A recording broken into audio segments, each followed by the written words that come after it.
വിശദമായ വാർത്തയിലേക്ക്. പാലക്കാട്ടെ ഇരട്ട വോട്ട് പരാതിയിൽ പരിശോധന തുടങ്ങി. ബൂത്ത് ലെവൽ ഓഫീസർമാരുടെയും ഏജന്റുമാരുടെയും അടിയന്തര യോഗം ജില്ലാ കളക്ടർ വിളിച്ചു. മണ്ഡലത്തിൽ 2700-ലധികം ഇരട്ട വോട്ടുണ്ടെന്നാണ് സിപിഎമ്മിന്റെ പരാതി. അതേസമയം പരസ്യപ്രചാരണം അവസാനിക്കാൻ 3 ദിവസം മാത്രം ബാക്കി നിൽക്കെ പ്രചാരണം ശക്തമാക്കുകയാണ് മുന്നണികൾ. വി അരുൺ ചേരുന്നു വിവരങ്ങളുമായി. അരുൺ, ഈ ഇരട്ട വോട്ട് പരാതിയിൽ പരിശോധന തുടങ്ങിയെന്ന് പറയുമ്പോൾ ഏത് രീതിയിലാണ് നടപടിക്രമങ്ങൾ? വിവരങ്ങൾ.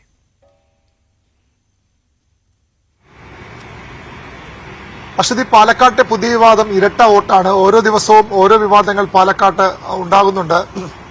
അത് ഏറ്റവും പുതിയതാണ് ഈ ഇരട്ട വോട്ട് വിവാദം. ഇരട്ട വോട്ട് 2700-ഓളം ഇരട്ട വോട്ടുണ്ട് എന്നാണ് സിപിഎമ്മിന്റെ പരാതി. ആദ്യം സിപിഎമ്മിന്റെ ജില്ലാ സെക്രട്ടറി തന്നെ ഈ ആരോപണം ഉന്നയിച്ചത്. ആദ്യ ദിവസം അദ്ദേഹം പുറത്തുവിട്ടപ്പോൾ 3-4 പേരുടെ വോട്ട് മാത്രമാണ് ഇത്തരത്തിൽ ഇരട്ട വോട്ടായി കണ്ടെത്തി പുറത്തുവിട്ടത്. പക്ഷേ ഇന്നലെ കൂടുതൽ വിവരങ്ങൾ അദ്ദേഹം പുറത്തുവിട്ടു. 2700-ഓളം പേരാണ് വ്യാജ വോട്ടെന്ന് സിപിഎം ആരോപിക്കുന്ന ഇരട്ട വോട്ട് പട്ടികയിൽ ഉള്ളത്. ഏതായാലും അത് ശരിയാണെന്ന് ഇപ്പോൾ ജില്ലാ കളക്ടറും അതുപോലെ തന്നെ ഉദ്യോഗസ്ഥരും സമ്മതിക്കുന്നുമുണ്ട്. ഇരട്ട വോട്ട് കണ്ടെത്തിയിട്ടുണ്ടെന്ന് തന്നെയാണ് ഏജന്റുമാരും ഉദ്യോഗസ്ഥരും ഒക്കെ സ്ഥിരീകരിക്കുന്നത്. അതുകൊണ്ടാണ് ഇന്ന് അടിയന്തരമായി ജില്ലാ കളക്ടർ ബൂത്ത് ലെവൽ ഓഫീസർമാരുടെയും ഏജന്റുമാരുടെയും യോഗം വിളിച്ചിരിക്കുന്നത്. പലയിടത്തും മലമ്പുഴ മണ്ഡലത്തിലും പട്ടാമ്പി മണ്ഡലത്തിലും ഒക്കെ വോട്ടുള്ളവർക്ക് ഇവിടെ പാലക്കാടും വോട്ടുണ്ട്. കൂടുതൽ വോട്ട് ചേർത്തത് ബിജെപിയുടെ ജില്ലാ പ്രസിഡന്റിനെതിരെ അടക്കം ഇപ്പോൾ പരാതി ഉന്നയിക്കുന്നുണ്ട്. ബിജെപിയുടെ ജില്ലാ പ്രസിഡന്റിന് പേരിലും 2 മണ്ഡലങ്ങളിൽ വോട്ടുണ്ട്. ബിജെപി ജില്ലാ പ്രസിഡന്റ് KM ഹരിദാസിന് പട്ടാമ്പിയും പാലക്കാടും വോട്ടുണ്ട്.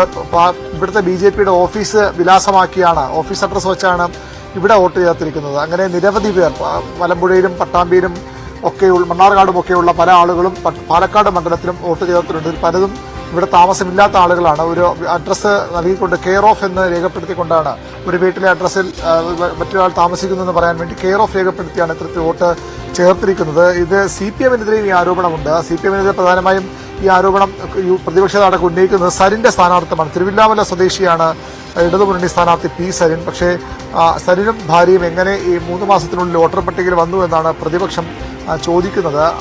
അങ്ങനെ പറയുന്നതിനപ്പുറത്തേക്ക് കൃത്യമായ പ്രതിരോധം ഇതിലില്ല. പ്രതിപക്ഷം പ്രധാനമായും ആരോപിക്കുന്നത് വലിയ രീതിയിൽ വോട്ട് ചേർത്തു, തങ്ങളിവിടെ വോട്ട് ചേർത്തു, 6000-ഓളം വോട്ട് ഇവിടെ ചേർത്തിട്ടുണ്ട്, കൃത്യമായ സംഘടനാ പ്രവർത്തന ഭാഗമായാണ് വോട്ട് ചേർത്തത്. അതിന് തയ്യാറാകാതിരുന്ന CPM ഈ അവസാന നിമിഷം ആരോപണം ഉന്നയിക്കുന്നത് പരാജയഭീതി മൂലമെന്ന ആരോപണമാണ് കോൺഗ്രസ് ഉന്നയിക്കുന്നത്. BJPയും ജില്ലാ കളക്ടർക്കെതിരെ ഇത്തരം കള്ളവോട്ടുണ്ട്, വ്യാജ വോട്ടുണ്ട് പരാതി ഉയർന്നിട്ടും നടപടിയെടുക്കാത്തതിന് ജില്ലാ കളക്ടർക്കെതിരെ BJPയും നിലപാടെടുക്കുന്നു. ഏതായാലും ഇവിടെ ഏറ്റവും പ്രധാനപ്പെട്ട ചർച്ചാവിഷയമായി ഈ ദിവസങ്ങളിൽ മാറുന്നത് വ്യാജ വോട്ട്, കള്ളവോട്ട് ആരോപണം തന്നെയാണ്. അത് തടയാനുള്ള നടപടികൾ തെരഞ്ഞെടുപ്പ് കമ്മീഷൻ ആരംഭിച്ചിട്ടുണ്ട്. അരുൺ, ഈ 20-ാം ദിവസം അവിടെ വോട്ടെടുപ്പിലേക്ക് നീങ്ങുകയാണ് പാലക്കാട്. അതുകൊണ്ട് തന്നെ ഇപ്പോൾ കണ്ടെത്തിയ ഈ ഇരട്ട വോട്ടുകൾ അത് റദ്ദാക്കാനുള്ള നടപടിക്രമങ്ങൾ സാധ്യമാണോ?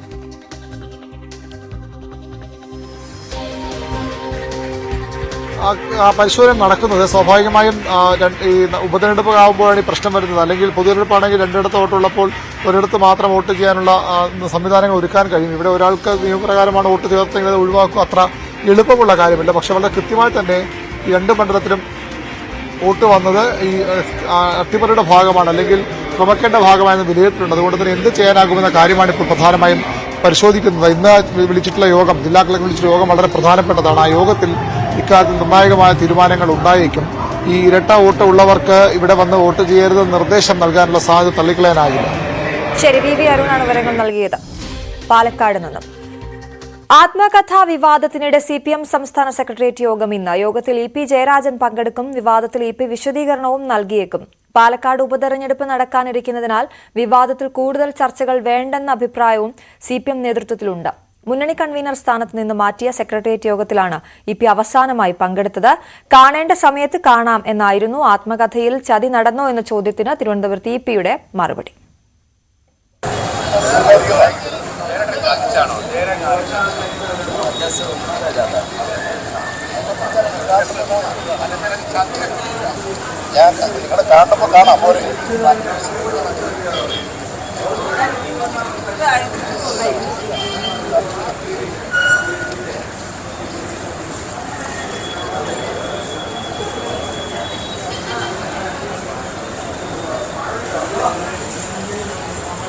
ആത്മകഥാ വിവാദത്തിനിടെ ഇ പി ജയരാജൻ ഇന്ന് CPM സംസ്ഥാന സെക്രട്ടേറിയറ്റ് യോഗത്തിനെത്തുന്നു എന്നുള്ള വളരെ പ്രധാനപ്പെട്ട കാര്യമാണ്. ആത്മകഥയെക്കുറിച്ചുള്ള ചോദ്യത്തിന് ഇന്നും അദ്ദേഹം മറുപടി നൽകിയത്. നിങ്ങളെ കാണേണ്ട സമയത്ത് കാണാമെന്നാണ് മാധ്യമപ്രവർത്തകരോട് പറഞ്ഞത്. എന്തായാലും 2.5 മാസത്തിന് ശേഷമാണ് ഇ പി സെക്രട്ടേറിയറ്റ് യോഗത്തിലേക്ക് എത്തുന്നത് എന്ന പ്രത്യേകത കൂടിയുണ്ട്. അങ്ങനെ എത്തുമ്പോൾ വലിയൊരു വിശദീകരണം നൽകേണ്ടി വരും എന്നുള്ളതും ശ്രദ്ധേയമാണ്. ഏത് രീതിയിലാണ് ആത്മകഥ പുറത്തുപോയത്, പ്രസിദ്ധീകരിക്കാൻ നൽകിയില്ലെങ്കിൽ പിന്നെ എങ്ങനെ അത് അവരുടെ പക്കലെത്തി എന്നതടക്കമുള്ള കാര്യങ്ങളിലൊക്കെ ചോദ്യങ്ങൾ ബാക്കി നിൽക്കുകയാണ്. അതുകൊണ്ട് തന്നെ ഇ പി ജയരാജൻ ഇന്ന് CPM സംസ്ഥാന സെക്രട്ടേറിയറ്റിൽ എത്തുമ്പോൾ ഇതിനുള്ള വിശദീകരണം പാർട്ടിക്ക് നൽകുമെന്നാണ് പ്രതീക്ഷിക്കുന്നത്. അതേസമയം പാലക്കാട് തെരഞ്ഞെടുപ്പുമായി ബന്ധപ്പെട്ട് ഈ വിഷയത്തിൽ കൂടുതൽ ചർച്ചയിലേക്ക് പോകേണ്ട എന്ന നിലപാടിലാണ് പാർട്ടിയുള്ളത്. വി വിനോദ് വിവരങ്ങളുമായി ചേരുന്നു. വിനോദ്, ഇന്ന് 2.5 മാസത്തിന് ശേഷം ഇ പി എത്തുമ്പോൾ എന്താണ് പ്രതീക്ഷിക്കേണ്ടത്? LDF കൺവീനർ സ്ഥാനത്ത് നിന്ന് മാറിയ ശേഷം ആദ്യമായാണ് CPM സംസ്ഥാന സെക്രട്ടേറിയറ്റ് യോഗത്തിലേക്ക് ഇ പി എത്തുന്നത്. ഇപ്പോൾ എത്തുമ്പോഴും വിവാദങ്ങൾ വിട്ടൊഴിയുന്നില്ല. ഇ പി പുതിയ വിവാദത്തിൽപ്പെട്ടിരിക്കുന്നത് ആത്മകഥകളിലാണ്. ഇ പിയുടേതായി പുറത്തു വന്ന പരാമർശങ്ങൾ ഇത് പാർട്ടി ഗൗരവത്തിലാണ് കാണുന്നത്. കഴിഞ്ഞ ദിവസം പാലക്കാട്ടേക്ക് വളരെ പെട്ടെന്ന് ഇ പിയെ വിളിച്ചു വരുത്തിയതും സരിന് വേണ്ടിയുള്ള സമ്മേളനത്തിൽ പങ്കെടുത്തതുമെല്ലാം തന്നെ പാർട്ടിയുടെ അന്ത്യശാസനമായിരുന്നു, പങ്കെടുക്കണമെന്ന നിർദ്ദേശമായിരുന്നു. ചേലക്കരയിലേക്ക് ഉൾപ്പെടെ ഇ പി എത്തിയിരുന്നില്ല. അവിടെയാണ് പാർട്ടി ഒരു ഉഗ്രശാസനം നൽകിയത്. ഇ പിയെ കൊണ്ട് തന്നെ അങ്ങനെ ഇ പി എഴുതിയിട്ടില്ല എന്നത് ഇ പി പറയുമ്പോൾ മാറി നിൽക്കാൻ ഇ പിയെ അനുവദിക്കുന്നില്ല, പങ്കെടുക്കണമെന്ന നിർദ്ദേശം. ഇന്നിപ്പോൾ ഇ പി ജയരാജൻ തലസ്ഥാനത്ത് എത്തിയിട്ടുണ്ട്. സെക്രട്ടേറിയറ്റ് യോഗത്തിൽ അദ്ദേഹം പങ്കെടുക്കും. പാർട്ടിയെ സംബന്ധിച്ച് പാലക്കാട് വലിയ ഏറ്റവും പ്രധാനപ്പെട്ട ഒരു തെരഞ്ഞെടുപ്പിലേക്ക് പോവുകയാണ്. അവിടെ ജയിക്കുക എന്നത് തന്നെയാണ് പ്രധാനപ്പെട്ട കാര്യം. മാത്രമല്ല, നിര പരിങ്ങലിലാവുകയാണെങ്കിൽ പാർട്ടി അതിന് വലിയ വില നൽകേണ്ടിയും വരും. ഈ ഒരു സാഹചര്യമെല്ലാം തന്നെ നേതൃത്വം വിലയിരുത്തുന്നുണ്ട്. അതുകൊണ്ട് തന്നെ വിവാദങ്ങൾ ഒഴിവാക്കിക്കൊണ്ടുള്ള ഒരു നടപടിയിലേക്ക് അത് നമ്മൾ മനസ്സിലാക്കുന്നത് എങ്ങനെയാണ്? പോലീസിൽ പരാതി നൽകിയിട്ട് ഇപ്പോൾ ഒരു പ്രാഥമിക പരിശോധന എന്ന നിലയ്ക്കാണ്. അവിടെയും FIR രജിസ്റ്റർ ചെയ്തുള്ള നടപടികളിലേക്ക് പോലീസ് നീങ്ങുന്നില്ല. കോട്ടയം SP DC-യുടെ മൊഴിയെടുക്കും, DC-യുമായി ബന്ധപ്പെടുത്തും. അതോടൊപ്പം ഇ പി ജയരാജനിൽ നിന്നും മൊഴി രേഖപ്പെടുത്തും. ഒരുപക്ഷെ തിരഞ്ഞെടുപ്പൊക്കെ കഴിഞ്ഞ ശേഷമായിരിക്കും ഇതിൽ FIR-ലേക്ക് പോകണമോ എന്ന ഒരു കാര്യത്തിൽ തന്നെ തീരുമാനമുണ്ടാക്കി പോകാൻ പാർട്ടി ഇഷ്ടപ്പെടുന്നില്ല എന്ന് തന്നെയാണ്. പക്ഷേ ഇന്നത്തെ സംസ്ഥാന സെക്രട്ടേറിയറ്റ് യോഗത്തിൽ ഒരുപക്ഷെ പ്രതിനിധികൾ ഇക്കാര്യം ഉയർത്തിയാൽ ഇ പിക്ക് നേരെ ആരോപണമുണ്ടാകും, വിരോധിക്കാൻ ശ്രമിക്കുമെന്നത് ഉറപ്പാണ്. കാരണം കഴിഞ്ഞ ദിവസങ്ങളിലൊക്കെ എടുത്ത നിലപാട് അവിടെയും ഇ പിയുടെ ചില നിലപാടുകൾ സംശയം ജനിപ്പിക്കുന്നുണ്ട്. അല്ലെങ്കിൽ അദ്ദേഹത്തിന്റെ മാറ്റം അത് ഇ പിയിലേക്ക് കൂടുതൽ സംശയം കൊണ്ടുചെന്ന് എത്തിക്കുന്നു. കാരണം അദ്ദേഹം ഈ ആത്മകഥയുടെ ഭാഗങ്ങൾ വിവരങ്ങൾ വരുമ്പോൾ അദ്ദേഹം പറഞ്ഞത് താൻ ഇപ്പോഴും എഴുതിക്കൊണ്ടിരിക്കുകയാണ്, തന്റെ വീട്ടിൽ ആത്മകഥ ഉണ്ട്. അതാണ് വിനോദ്, അവിടെയാണ് ഏറ്റവും അധികം സംശയമുള്ളതും. അങ്ങനെയെങ്കിൽ ഈ ആത്മകഥ എങ്ങനെ പുറത്തേക്ക് പോയി എന്നുള്ളത് വലിയൊരു ചോദ്യമാണ്. ഇ പി പറയുന്നത് താൻ ആത്മകഥ എഴുതുന്നു, പക്ഷേ താൻ എഴുതാത്ത കാര്യങ്ങൾ പലതും ഈ ഇപ്പോൾ പുറത്തു വന്ന ഇതിലുണ്ട്. ഒപ്പം നീ പേര് പോലും അല്ല താൻ നിർദ്ദേശിച്ചിരുന്നത്, താൻ ഇങ്ങനെ ഒരു പേരിടുമോ എന്നൊക്കെയായിരുന്നു ചോദിച്ചിരുന്നത്. അക്കാര്യങ്ങളിലൊക്കെ ഉറച്ചു നിൽക്കുകയാണോ? മറ്റൊന്ന്, ആർക്കെതിരെ പരാതി, ആർക്കെതിരെ കേസെടുക്കുക, അക്കാര്യങ്ങളിലും ആ ചോദ്യം അങ്ങനെ നിലനിൽക്കുകയല്ലേ? ഇ പിയുടെ പല നടപടികളും തൃപ്തികരമായി പാർട്ടി വിലയിരുത്തുമെന്ന് കരുതുക വയ്യ. കാരണം ഇ പി ഈ പരാതി നൽകുമ്പോൾ പോലും DC ബുക്സ് എന്നൊരു പേര് അതിൽ പരാമർശിക്കുന്നില്ല. മറിച്ച് ചില മാധ്യമങ്ങളിൽ വാർത്ത വന്നു എന്ന കാര്യമാണ് ഇ പി പറയുന്നത്. ഇ പി എഴുതാത്ത കാര്യം, അങ്ങനെ ഒരു ധാരണ ഉണ്ടായിരുന്നില്ല, കരാർ ഉണ്ടായിരുന്നില്ല എങ്കിൽ തീർച്ചയായും DC ബുക്സിന്റെ പേജിലാണ് ഇത് വരുന്നത്. കവർ പേജ് ഉൾപ്പെടെ വരുന്നത് അവരുടെ സൈറ്റിലാണ്. അങ്ങനെയെങ്കിൽ DC ബുക്സിന്റെ പേരിൽ തന്നെ പരാതി നൽകേണ്ടതാണ്. അവിടെ അങ്ങനെ ഇ പിയുടെ ഭാഗത്ത് നിന്ന് നടപടി ഉണ്ടാകുന്നില്ല. മറിച്ച് ഇ പി പറയുന്ന കാര്യങ്ങളിൽ പോലും വ്യത്യാസമുണ്ട്. തന്റെ വീട്ടിൽ ആത്മകഥ ഇരിക്കുന്നു എന്ന് പറഞ്ഞ് ഇ പി വൈകുന്നേരമായപ്പോൾ പോളിംഗ് കഴിയുമ്പോൾ, ചേലക്കരയിലും വയനാട്ടിലും പോളിംഗ് കഴിയുമ്പോൾ ഇ പി നേരെ മലക്കം മറിയുകയാണ്. 200ഓളം പേജുകൾ തനിക്ക് പരിചയമുള്ള ഒരു മാധ്യമ പ്രവർത്തകന്റെ കയ്യിൽ ഏൽപ്പിച്ചിരുന്നു. അതിലെന്തെങ്കിലും പിശകുകൾ ഉണ്ടെങ്കിൽ അത് തിരുത്തുന്നതിന് വേണ്ടിയാണ് അങ്ങനെ നൽകിയതെന്ന് ഇ പി പിന്നീട് പുതിയ വെളിപ്പെടുത്തൽ നടത്തുകയാണ്. അതായത് തന്റെ വീട്ടിലിരിക്കുന്നു എന്ന് പറയുന്ന ആത്മകഥയുടെ ചില ഭാഗങ്ങൾ പുറത്തു പോയിട്ടുണ്ട് എന്ന് പിന്നീട് ഇ പി സമ്മതിക്കുകയാണ്. അതുകൊണ്ട് തന്നെയാണ് ഇ പി പറയുന്നത് പൂർണ്ണമായും വിശ്വാസത്തിലെടുക്കാൻ കഴിയുമോ എന്ന ചോദ്യം അവശേഷിക്കുന്നത്. പാർട്ടി അത് വിശ്വസിക്കുന്നുണ്ടോ എന്ന സംശയം വരുന്നത്.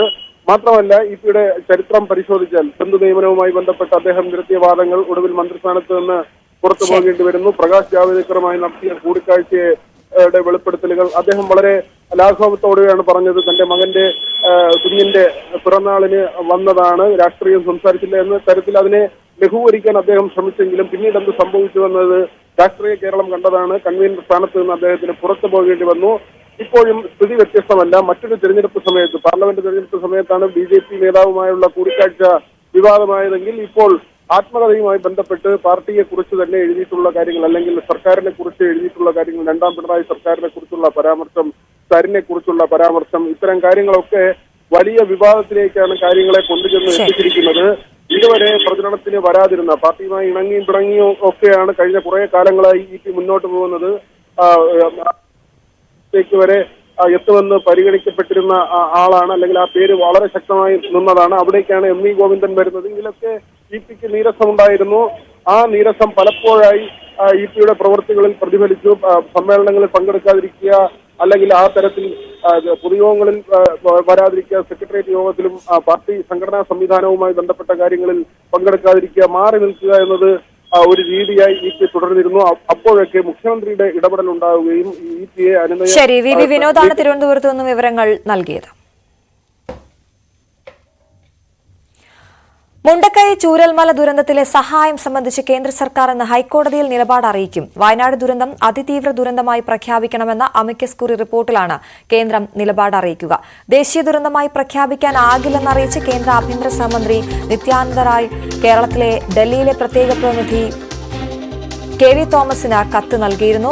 ഹൈക്കോടതി സ്വമേധയാ എടുത്ത കേസാണ് ഇന്ന് പരിഗണനയ്ക്ക് വരുന്നത്. ഡാനി പോൾ വിവരങ്ങളുമായി ചേരുന്നു. ഡാനി, ഹൈക്കോടതി സ്വമേധയാ എടുത്ത കേസ് ഇന്ന് പരിഗണനയ്ക്ക് വരുമ്പോൾ സംസ്ഥാനം നിലപാട് അറിയിക്കും, ഒപ്പം കേന്ദ്രവും. എന്തൊക്കെയാണ് വിവരങ്ങൾ?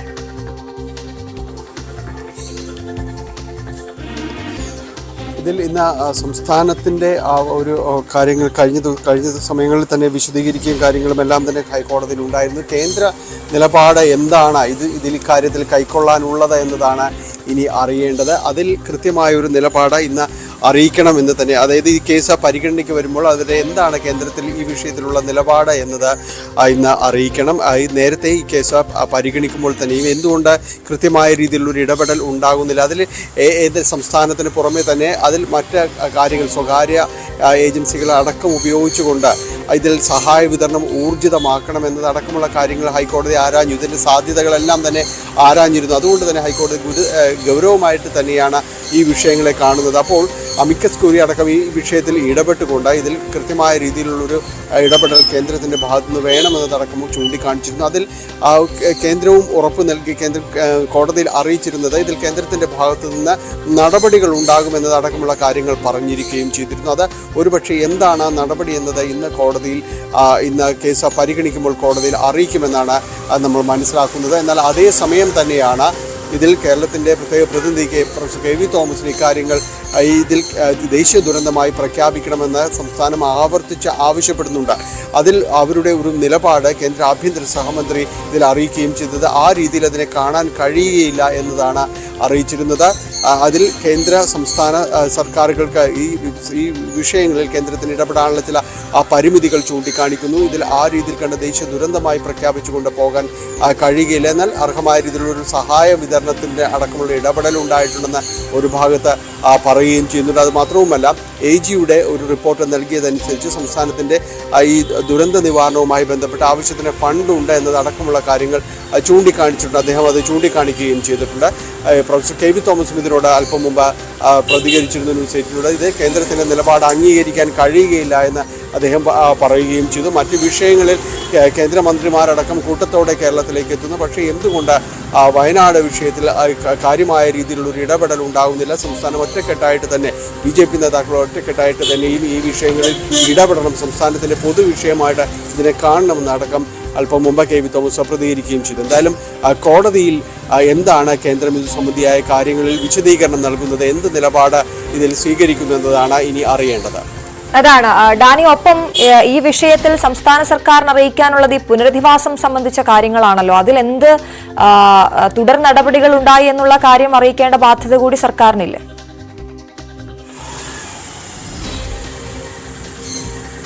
തീർച്ചയായും അത്തരം കാര്യങ്ങൾ കൂടി അറിയിക്കേണ്ടി വരും. കാരണം ഇതുവരെ എടുത്ത നടപടികൾ എന്താണ് എന്നതടക്കം വിശദീകരിക്കേണ്ടി വരുന്നു. 3 മാസമാകുന്നു ഈ ഒരു ദുരന്തം കഴിഞ്ഞിട്ട് അതിനെ അതിജീവിച്ച് മുന്നോട്ട് നടക്കാൻ കേരളം ശ്രമിക്കുകയും തുടങ്ങിയിട്ട്. അപ്പോൾ സംസ്ഥാനത്തിൻ്റെ ഭാഗത്തു നിന്നടക്കം എന്താണ് എത്ര കാര്യങ്ങൾ ചെയ്തിരിക്കുന്നത്? പുനരധിവാസം എന്നത് വലിയ വിഷയമായിട്ട് നിൽക്കുന്നു. അത് സംബന്ധിച്ചുള്ള കാര്യങ്ങളിൽ വലിയ രീതിയിലുള്ള പരാതികളടക്കം ഉയരുന്നുണ്ട്. എവിടെയും കൃത്യമായ രീതിയിൽ അത് എവിടെയാണ് പുനരധിവാസം, അത് ഏത് രീതിയിൽ നടപ്പാക്കാൻ ഉദ്ദേശിക്കുന്നതെന്നതടക്കമുള്ള കാര്യങ്ങൾ ഇനിയും കൃത്യത വരുത്തേണ്ടതുണ്ട്. അത് സംബന്ധിയായ പരാതികളും ഒരു ഭാഗത്ത് നിലനിൽക്കുന്നുണ്ട്. അപ്പോൾ അത്തരം കാര്യങ്ങളിൽ മുന്നോട്ട് പോകുന്നതിന് കേന്ദ്രത്തിൻ്റെ ധനസഹായം കൂടിയേ തീരൂ എന്നുള്ളതാണോ സംസ്ഥാനം എടുത്തിരിക്കുന്നത് എന്നതടക്കമുള്ള കാര്യങ്ങളിൽ വിശദീകരണം വരണം. ഒപ്പം അവരുടെ പുനരധിവാസ പ്രക്രിയകൾ എത്രത്തോളം എത്തിയിരിക്കുന്നു, പരാതികളില്ലാതെ അത് നടപ്പാക്കാൻ കഴിഞ്ഞിട്ടുണ്ടോ, അതിൽ മുന്നോട്ട് പോകാൻ കഴിഞ്ഞിട്ടുണ്ടോ, അവർക്ക് ഇപ്പോൾ നൽകിയിരിക്കുന്ന അവരുടെ ഒരു സൗകര്യങ്ങൾ എന്താണ്, അവരെ ഏത് രീതിയിലാണ് അവരെ പുനരധിവസിപ്പിക്കാൻ ശ്രമിക്കുന്നത്, നിലവിൽ അവരുടെ കാര്യങ്ങൾ എങ്ങനെയാണ് മുന്നോട്ട് പോകുന്നത് എന്നതടക്കമുള്ള കാര്യങ്ങളിൽ സംസ്ഥാനവും ഇന്ന് നിലപാട് കോടതിയിൽ അറിയിക്കും. ചെയ്തിരിക്കുന്ന കാര്യങ്ങൾ എന്തൊക്കെയെന്ന് വിശദീകരിക്കുകയും ചെയ്യും. എന്തായാലും വയനാട് ദുരന്തത്തിലെ സഹായം സംബന്ധിച്ച കേന്ദ്ര സർക്കാരിന്റെ നിലപാട്, കോടതിയിൽ അറിയിക്കുന്ന നിലപാട് വളരെയധികം നിർണായകമാണ്. നേരത്തെ തന്നെ ദേശീയ ദുരന്തമായി പ്രഖ്യാപിക്കാനാകില്ല എന്ന് ഈ കേരളത്തിന്റെ ഡൽഹിയിലെ പ്രത്യേക പ്രതിനിധിയായ KV തോമസിന് കത്ത് നൽകിയിരുന്നു എന്ന് പറയുമ്പോൾ ഇനി എന്ത് എന്നുള്ള ഒരു ചോദ്യം നമുക്ക് മുന്നിൽ ബാക്കി നിൽക്കുകയാണ്. ഒരു വലിയ ദുരന്തത്തെ അഭിമുഖീകരിച്ച ഇപ്പോൾ പാലക്കാട് BJP സ്ഥാനാർത്ഥി C. കൃഷ്ണകുമാർ സംസാരിക്കുകയാണ്. കള്ളവോട്ട് ആരോപണത്തിലുള്ള മറുപടി. അവർ തെരഞ്ഞെടുപ്പ് അട്ടിമറിക്കാൻ ശ്രമിക്കുക. രഘുനാഥിന് എവിടെയാണോ കോഴിക്കോടാണോ? രഘുനാഥിന് ഞാൻ ചാലഞ്ച് ചെയ്യുന്നു. രഘുനാഥിന്റെ വോട്ട് കോഴിക്കോടാണ്. രഘുനാഥിന്റെ വോട്ട് പാലക്കാട് ഉണ്ടെന്ന് പറഞ്ഞാൽ, തെളിയിച്ചാൽ, VK ശ്രീകണ്ഠൻ തെളിയിച്ചാൽ ഞാൻ തെരഞ്ഞെടുപ്പ് രംഗത്ത് നിന്ന് മാറാം. അല്ലെങ്കിൽ VK ശ്രീകണ്ഠൻ MP സ്ഥാനം രാജിവെക്കാൻ തയ്യാറുണ്ടോ എന്നുള്ളതാണ് ഞാൻ ചോദിക്കുന്നത്. 2, നെല്ല് സംഭരണം. പാലക്കാട് വലിയ വിഷയം. നെല്ല് 3 പഞ്ചായത്തുകൾ. ഞാൻ കഴിഞ്ഞ തവണയും പറഞ്ഞിരുന്നു, നെല്ല് സംഭരണത്തിൻ്റെ പേരിൽ കേരളത്തിൽ 400 കോടി രൂപയുടെ അഴിമതിയാണ് നടക്കുന്നത്. 400 കോടി രൂപയിൽ അധികം വരുന്ന അഴിമതിയാണ് നടക്കുന്നത്. സംഭരിക്കാത്ത, നെൽകൃഷി ചെയ്യാത്ത അല്ലെങ്കിൽ സംഭരിക്കാത്ത നെല്ലിൻ്റെ പേരിൽ കോടികൾ വെട്ടിച്ചെടുക്കുന്നുണ്ട്. ഇത് 21, 22, 23, 24 24 സർക്കാരിൻ്റെ ശരി, എന്തായാലും കള്ളവോട്ട് ആരോപണത്തിൽ ഒരു മറുപടി നൽകുകയായിരുന്നു C. കൃഷ്ണകുമാർ. അവിടെ അദ്ദേഹം ഈ കള്ളവോട്ട് തെളിയിക്കുകയാണെങ്കിൽ, VK ശ്രീകണ്ഠൻ MP തെളിയിക്കുകയാണെങ്കിൽ താൻ പൊതുരംഗത്ത് നിന്ന് മാറി നിൽക്കാം, അല്ലെങ്കിൽ തെരഞ്ഞെടുപ്പിൽ നിന്ന് മാറി നിൽക്കാമെന്നാണ് C. കൃഷ്ണകുമാർ പറഞ്ഞത്. പകരം MP സ്ഥാനം രാജിവെക്കണം എന്നാണ് ആവശ്യപ്പെട്ടത്. നമുക്ക് ശബരിമല വാർത്തകളിലേക്ക് പോകാം.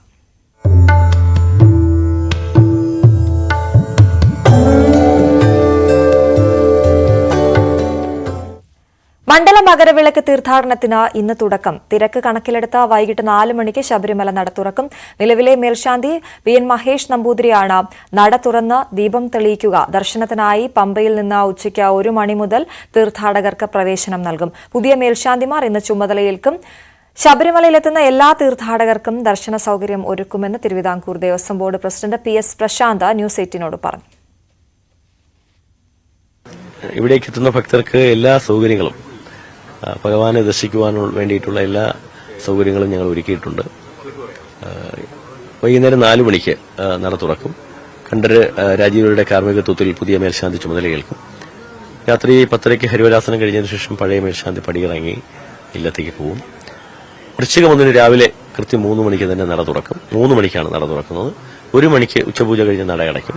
ഉച്ചയ്ക്ക് ശേഷം കൃത്യം 3 മണിക്ക് തന്നെ വീണ്ടും നട തുറക്കും. രാത്രി 11 മണി വരെ. കഴിഞ്ഞ പ്രാവശ്യത്തിൽ നിന്ന് വ്യത്യസ്തമായി 18 മണിക്കൂറാണ് ഇന്ന് ഒരു ദിവസത്തെ ദർശനം സമയം ക്രമീകരിച്ചിരിക്കുന്നത്. ബഹുമാനായ തന്ത്രി കണ്ഠര് രാജീവരും മേൽശാന്തിമാരുമൊക്കെ ഞങ്ങളുടെ അഭ്യർത്ഥന മാനിച്ച് അത് അംഗീകരിച്ചു. അവരോട് നന്ദി പറയുന്നു. എന്തായാലും ഇവിടേക്ക് എത്തുന്ന ഭക്തർക്ക് പരമാവധി ദർശനം കൊടുക്കുക എന്നുള്ളത് തന്നെയാണ് ഞങ്ങളുടെ നയം. അതുകൊണ്ട് തന്നെയാണ് 18 മണിക്കൂർ ദർശന സമയം കൂട്ടിയിരിക്കുന്നത്. വെർച്വൽ ക്യൂവുമായി ബന്ധപ്പെട്ട് ഞങ്ങൾ തുടക്കം മുതൽ പറയുന്നൊരു കാര്യം, പിന്നെ വെർച്വൽ ക്യൂ ഇപ്പം നിയന്ത്രിക്കും, കൃത്യമായി നടപ്പിലാക്കുമെന്ന് ഞങ്ങൾ പറഞ്ഞിരുന്നു. നിങ്ങളുടെ ഒരു മാധ്യമങ്ങളിൽ തന്നെ നല്ല പ്രചരണം കൊടുത്തതിന്റെ ഭാഗമായി ഭക്തജനങ്ങൾ പോസിറ്റീവായി എടുത്തു. വരുന്നൊരു 10-15 ദിവസം നിറഞ്ഞിരിക്കുകയാണ് വെർച്വൽ ക്യൂ. പക്ഷേ വെർച്വൽ ക്യൂ നിറഞ്ഞു പോയാലും നമ്മൾ ആശങ്കപ്പെടേണ്ട കാര്യമില്ല. ഇവിടെ തത്സമയ ബുക്കിംഗ് സംവിധാനം ഞങ്ങളിവിടെ ഒരുക്കിയിട്ടുണ്ട്. ഞങ്ങൾ കൃത്യമായി അത് ഫോട്ടോ എടുക്കുകയും ആധാറിന്റെ ഒരു കോപ്പി നിങ്ങൾ കൊണ്ടുവരണം, ആധാർ വാലിഡേഷനോടുകൂടി. എങ്ങനെയാണോ വെർച്വൽ ക്യൂവിൽ ആധികാരികത വരുത്തിയിരിക്കുന്നത് അതുപോലെ തന്നെയാണ് ഈ തത്സമയ ബുക്കിംഗിലും. അപ്പോൾ മാലയിട്ടൂടെ വരുന്ന ഭക്തൻ ഭഗവാന്റെ ദർശനം കിട്ടാതെ തിരിച്ചു പോകില്ല എന്ന് ഞങ്ങൾ തുടക്കം മുതലേ പറഞ്ഞിരുന്നു. അത് സർക്കാരും ഞങ്ങളുമൊക്കെ ആവർത്തിച്ച് പറഞ്ഞ കാര്യമാണ്. അതിനുള്ള ക്രമീകരണങ്ങൾ ഞങ്ങൾ ഒരുക്കിയിട്ടുണ്ട്. സജീവ് സി വാര്യർ ചേരുന്നു ശബരിമലയിൽ നിന്ന് വിവരങ്ങളുമായി. സജീവ്, വലിയൊരു ആശങ്ക ഒഴിയുന്ന മണ്ഡലകാലം കൂടിയാണ്. കാരണം ഈ സ്പോട്ട് ബുക്കിംഗ് തീരുമാനത്തിലൊക്കെ വലിയൊരു ആശങ്ക ഭക്തരെ സംബന്ധിച്ചിട്ടുണ്ടായിരുന്നു. പക്ഷേ ഇപ്പോൾ കൂടുതൽ സമയം ഭക്തർക്ക് അനുവദിക്കുന്നു, കൂടുതൽ ആളുകളെ കയറ്റാനുള്ള തീരുമാനത്തിലേക്കൊക്കെ എത്തിയിരിക്കുന്നു. നട തുറക്കുന്നത് തന്നെ 1 മണിക്കൂർ നേരത്തെയാണ്. എന്താണ് ശബരിമലയിൽ നിന്നുള്ള വിശേഷങ്ങൾ?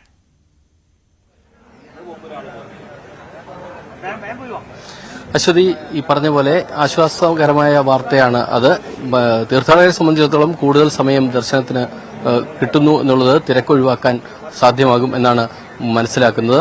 നേരത്തെ തിരക്ക് കൂടുന്ന സമയങ്ങളിൽ മാത്രമാണ് ഇത്തരമൊരു ക്രമീകരണം നടത്തിയിരുന്നത്. 4 മണിക്ക് നട തുറക്കുന്നതിന് പകരം 3 മണിക്കാക്കുകയും ഉച്ചയ്ക്ക് 1 മണിക്ക് നടയടച്ച് വീണ്ടും വൈകിട്ട് 5 മണിക്ക് തുറക്കുന്നതിന് പകരം 3 മണിക്ക് തുറക്കുകയും ചെയ്യുന്ന രീതിയിൽ മണിക്കൂറുകൾ കൂടുതൽ ദർശനത്തിന് സൗകര്യം ഒരുക്കാറുണ്ട്. ഇത്തവണ മണ്ഡലകാലം പൂർണ്ണമായും അത്തരത്തിൽ സൗകര്യം ഒരുക്കിയാണ് ദേവസ്വം ബോർഡും പോലീസും ചേർന്ന് സജ്ജീകരണങ്ങൾ ഒരുക്കിയിരിക്കുന്നത്. പ്രധാനമായും ഇന്ന് 4 മണിക്ക് 5 മണിക്ക് നട തുറക്കാനായിരുന്നു നേരത്തെ തീരുമാനം. എന്നാൽ 4 മണിക്ക് തന്നെ നട തുറക്കും. 1 മണിക്ക് പമ്പയിൽ നിന്ന് തീർത്ഥാടകരെ കയറ്റി തുടങ്ങും. ഇപ്പോൾ 30,000 പേരാണ് വെർച്വൽ ക്യൂ വഴി ബുക്ക് ചെയ്തിരിക്കുന്നത്. കൂടുതൽ സ്പോട്ട് ബുക്കിംഗുകൾ വരും എന്ന് പ്രതീക്ഷിക്കുന്നു. 10,000 പേർക്ക് സ്പോട്ട് ബുക്കിംഗ് ഓരോ ദിവസവും ഉണ്ട്. നാളെ മുതൽ ഈ മണ്ഡലകാലം പൂർണ്ണമായും 70 ദിവസം നീളുന്ന മണ്ഡലകാലത്ത് 70,000 പേരെ വെർച്വൽ ക്യൂ വഴിയും 10,000 പേർക്ക് സ്പോട്ട് ബുക്കിംഗ് വഴിയും ദർശനം സാധ്യമാകും. അത്തരത്തിലുള്ള ക്രമീകരണങ്ങൾ വരുത്തിയിട്ടുണ്ട്. നേരത്തെ PS പ്രശാന്ത് പറഞ്ഞ പോലെ തന്നെ എത്തുന്ന ഒരു ഭക്തനും തിരിച്ചു പോകേണ്ടി വരില്ല, ദർശനം സാധ്യമാകാതെ തിരിച്ചു പോകേണ്ടി വരില്ല എന്നാണ് അദ്ദേഹം സൂചിപ്പിച്ചത്. അതിനുവേണ്ടിയുള്ള എല്ലാ സജ്ജീകരണങ്ങളും ഒരുക്കിയിട്ടുണ്ട്. കഴിഞ്ഞ ദിവസങ്ങളിൽ ഇവിടെ അവലോകന യോഗങ്ങൾ ചേർന്നിരുന്നു. ഇന്നലെ DGP അടക്കമുള്ള ഉന്നത ഉദ്യോഗസ്ഥർ എത്തിയിരുന്നു. DGPയുടെ നേതൃത്വത്തിൽ പോലീസ് ഉദ്യോഗസ്ഥരുടെ യോഗം ചേർന്നിരുന്നു. അതുപോലെ അദ്ദേഹം ഇന്നലെ പ്രത്യേകമായും പറഞ്ഞത് മാനുഷികമായ പരിഗണനകളോടുകൂടി തീർത്ഥാടകരെ സേവിക്കുക എന്നുള്ളതാണ് പോലീസിന്റെ ഉത്തരവാദിത്തം, അല്ലാതെ അവിടെ സുരക്ഷ ഒരുക്കുക എന്നത് മാത്രമല്ല എന്ന് അദ്ദേഹം പ്രത്യേകം എടുത്തു പറഞ്ഞിരുന്നു. കഴിഞ്ഞ മണ്ഡലകാലത്തെല്ലാം തന്നെ ഒട്ടേറെ പ്രശ്നങ്ങൾ ഉണ്ടായിരുന്നു, ഒട്ടേറെ പരാതികളും ഉയർന്നിരുന്നു. മനുഷ്യാവകാശ കമ്മീഷന് മുന്നിൽ വരെ അത്തരം പരാതികൾ എത്തിയിരുന്നു. ഇന്നലെ പോലും അക്കാര്യത്തിൽ ചില വിധികൾ വരികയുമുണ്ടായി. ഈ തരത്തിൽ ഉള്ള ഒരു മണ്ഡലകാലം കഴിഞ്ഞുപോയി കഴിഞ്ഞ വർഷം.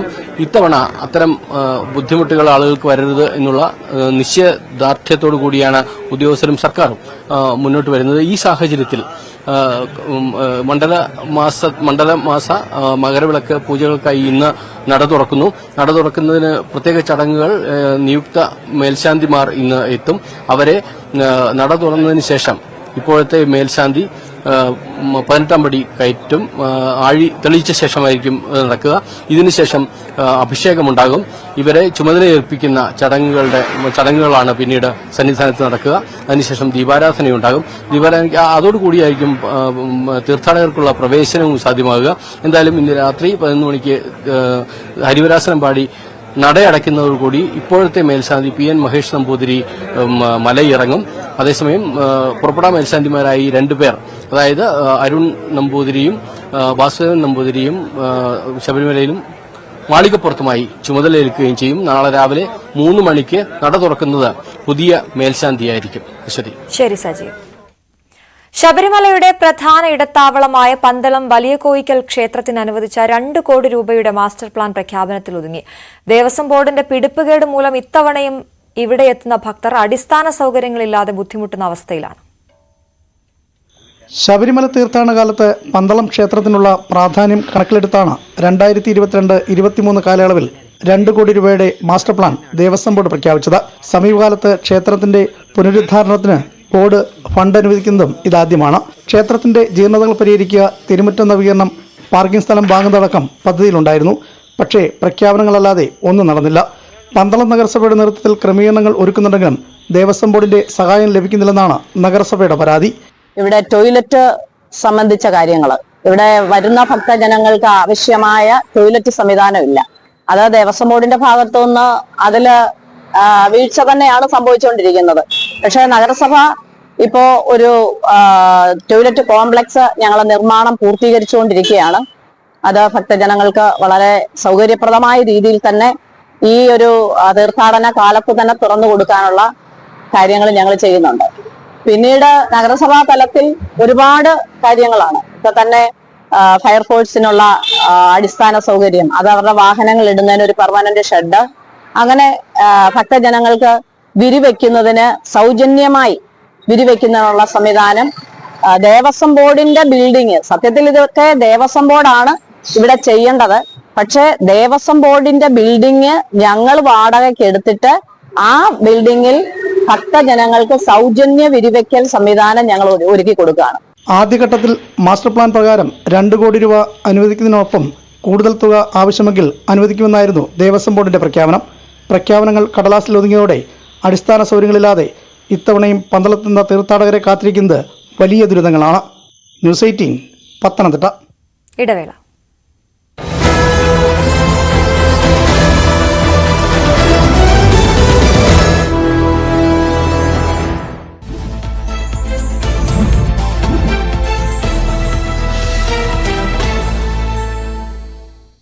നമസ്കാരം, ഫാസ്റ്റ് ന്യൂസിലേക്ക് സ്വാഗതം. കണ്ണൂരിൽ നാടക സംഘം സഞ്ചരിച്ചിരുന്ന വാഹനം മറിഞ്ഞ് അപകടം, 2 പേർ മരിച്ചു. കേളകം മലയാമ്പടിയിലാണ് അപകടം നടന്നത്. കായംകുളം സ്വദേശി അഞ്ജലി, കരുനാഗപ്പള്ളി സ്വദേശി ജെസ്സി മോഹൻ എന്നിവരാണ് മരിച്ചത്. പരിക്കേറ്റ 9 പേർ കണ്ണൂരിലെ സ്വകാര്യ ആശുപത്രിയിൽ ചികിത്സയിലാണ്. ആത്മകഥാ വിവാദത്തിലെ ദുരൂഹത തുടരുന്നതിനിടെ CPM സംസ്ഥാന സെക്രട്ടേറിയറ്റ് യോഗത്തിൽ EP ജയരാജൻ ഇന്ന് പങ്കെടുക്കും. 2.5 മാസത്തിനു ശേഷമാണ് ജയരാജൻ സംസ്ഥാന സെക്രട്ടേറിയറ്റ് യോഗത്തിൽ പങ്കെടുക്കുന്നത്. പുസ്തക വിവാദത്തിൽ EP വിശദീകരണവും നൽകിയേക്കും. മണ്ഡല മകരവിളക്ക് തീർത്ഥാടനത്തിന് ഇന്ന് തുടക്കം. വൈകിട്ട് 4-ന് നിലവിലെ മേൽശാന്തി PN മഹേഷ് നമ്പൂതിരിയാണ് നട തുറക്കുക. ദർശനത്തിനായി പമ്പയിൽ നിന്ന് ഉച്ചയ്ക്ക് 1 മണി മുതൽ തീർത്ഥാടകർക്ക് പ്രവേശനം അനുവദിക്കും. പുതിയ മേൽശാന്തിമാർ ഇന്ന് ചുമതല ഏറ്റെടുക്കും.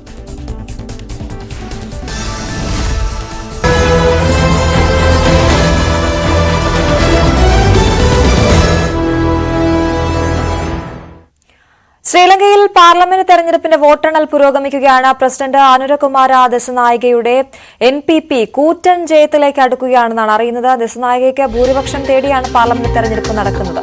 സുവി വിശ്വനാഥനാണ് വിവരങ്ങൾ നൽകുക. സുവി, വലിയൊരു ഭൂരിപക്ഷത്തിലേക്ക് ദിസനായിക അടുക്കുന്നുവെന്ന് പറയുമ്പോൾ അശ്വതി, ശ്രീലങ്കയിൽ പാർലമെന്റ് തെരഞ്ഞെടുപ്പിന്റെ വോട്ടെണ്ണൽ പുരോഗമിക്കുകയാണ്. ഒരു കൂറ്റൻ ഭൂരിപക്ഷത്തിലേക്കാണ് നിലവിലുള്ള പ്രസിഡന്റ് ദിസനായികയുടെ സഖ്യം NPP പോകുന്നത് എന്ന വിവരങ്ങളാണ് ഇപ്പോൾ പുറത്തുവരുന്നത്. ദിസനായികയുടെ സഖ്യത്തിന്, അതായത് NPPക്ക് 80 സീറ്റുകളാണ് നിലവിൽ ലഭിച്ചിരിക്കുന്നത്. പ്രേമദാസയുടെ സമാജി ജനബലവേഗായ 21 സീറ്റുകൾ മാത്രമാണ് ലഭിച്ചിരിക്കുന്നത്. ഒരു കൂറ്റൻ ഭൂരിപക്ഷത്തിൽ ഇനിയും വോട്ട് എണ്ണാൻ ബാക്കിയുണ്ട്. ആ വോട്ടെണ്ണൽ തുടർന്നുകൊണ്ടിരിക്കുകയാണ്. അതിനിടയിലാണ് ഈ ഒരു വിവരങ്ങൾ വരുന്നത്. ഇതിൽ പുലോനരുവ, ബാദുല, മഡാര തുടങ്ങിയ ജില്ലകളിൽ ഒരു കൂറ്റൻ സ്വീപ്പ് തന്നെ ഈ ഒരു NPP സഖ്യത്തിന് ഉണ്ടായതായുള്ള വിവരങ്ങളാണ് പുറത്തു വന്നുകൊണ്ടിരിക്കുന്നത്. ഏതായാലും അനുരകുമാര നായികയ്ക്ക് നിർണായകമായ ഒരു തെരഞ്ഞെടുപ്പിലൂടെയാണ് കടന്നുപോയത്. നേരത്തെ അദ്ദേഹം പാർലമെന്റിൽ അധികാരത്തിൽ വന്നുവെങ്കിലും അദ്ദേഹത്തിന് പാർലമെന്റിൽ ഒരു ഭൂരിപക്ഷം ഉണ്ടായിരുന്നില്ല. 3 സീറ്റുകൾ മാത്രമാണ് NPP സഖ്യത്തിന് ഉണ്ടായിരുന്നത്. ആ ഒരു സാഹചര്യത്തിലാണ് അദ്ദേഹം പാർലമെന്റ് പിരിച്ചുവിട്ട് വീണ്ടും ഒരു തെരഞ്ഞെടുപ്പ് നടത്താനുള്ള നിർദ്ദേശം മുന്നോട്ട് വെച്ചത്. അതിന്റെ അടിസ്ഥാനത്തിലാണ് ഇപ്പോൾ തെരഞ്ഞെടുപ്പ് നടന്നിരിക്കുന്നത്. 225 അംഗ സഭയിൽ 113 സീറ്റുകളാണ് പിന്തുണയാണ് 113 സീറ്റുകളുടെ പിന്തുണയാണ് ആവശ്യമുള്ളത്. ആ ഒരു പിന്തുണയിലേക്ക് ഇപ്പോൾ ദിസനായികയുടെ പാർട്ടി അടുക്കുന്നു എന്ന വിവരങ്ങളാണ് പുറത്തു വന്നുകൊണ്ടിരിക്കുന്നത്. ഒപ്പം തന്നെ ദിസനായിക വാഗ്ദാനം നൽകിയ സാമ്പത്തിക പരിഷ്കരണങ്ങളിൽ തീരുമാനമെടുക്കണമെങ്കിലും ഈ പാർലമെന്റിൽ ഭൂരിപക്ഷം നിർബന്ധമാണ്. ആ ഒരു സാഹചര്യത്തിൽ വെച്ച് നോക്കുമ്പോൾ സ്വാഭാവികമായും അതിലേക്ക് അടുക്കുന്നു എന്ന് തന്നെ വേണം നമുക്ക് മനസ്സിലാക്കാൻ. നേരത്തെ റെനിൽ വിക്രമസിംഗയുടെ സാമ്പത്തിക പരിഷ്കാരങ്ങളോട് വിയോജിപ്പ് ഉണ്ടായിരുന്നു ശ്രീലങ്കൻ ഭരണകൂടത്തിന്. റെനിൽ വിക്രമസിംഗയുടെ സാമ്പത്തിക പരിഷ്കാരങ്ങൾ മാറ്റിമറിക്കും എന്നൊരു പ്രഖ്യാപനമാണ് ദിസനായിക നൽകിയിരുന്നത്. ആ ഒരു സാമ്പത്തിക പരിഷ്കരണങ്ങളുടെ ഭാഗമായുള്ള തെരഞ്ഞെടുപ്പ് കൂടിയാണ് ഇപ്പോൾ നടക്കുന്നത് എന്നാണ് നമുക്ക് മനസ്സിലാക്കാൻ സാധിക്കുന്നത്.